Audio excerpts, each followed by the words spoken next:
Milliards sur 4 ans vont être débloqués dans le cadre du plan pauvreté qui doit être dévoilé demain par Emmanuel Macron. Parmi les mesures, l'ouverture de crèches dans les quartiers défavorisés, des moyens supplémentaires pour les 16-18 ans qui ont quitté le milieu scolaire et pour les plus de 18 ans qui du jour au lendemain se retrouvent sans accompagnement.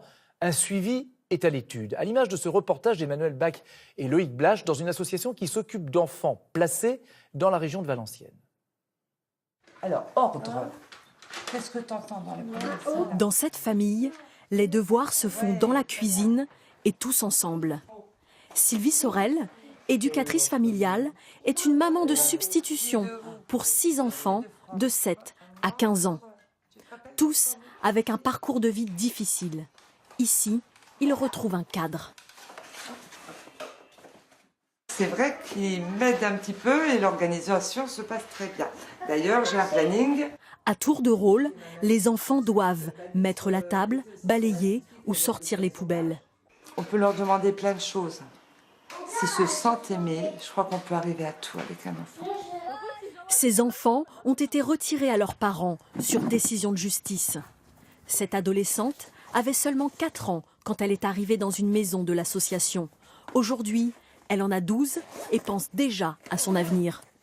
Je sais qu'il y a un moment à 18 ans, il va falloir qu'on parte d'ici. Après, je sais pas. Il y a déjà une idée de métier ? Je vais être coiffeuse. Jusqu'à leur majorité, les jeunes sont pris en charge par l'État. Ensuite, tout s'arrête. C'est compliqué de devoir s'insérer à 18 ans, c'est compliqué de trouver un logement à 18 ans, un emploi et de pouvoir se construire. C'est pour ça que l'association SOS Village d'Enfants accompagne ces jeunes à l'autonomie, à la réussite scolaire et poursuit l'accompagnement au-delà des 18 ans. Jérémy Doué a été soutenu par l'association. Placé à 7 ans, il a été accompagné pour devenir autonome. Premier appartement, études supérieures. À 31 ans, il est apaisé. Aujourd'hui, j'ai une maison. Je me suis pacsé là en juin avec ma chérie.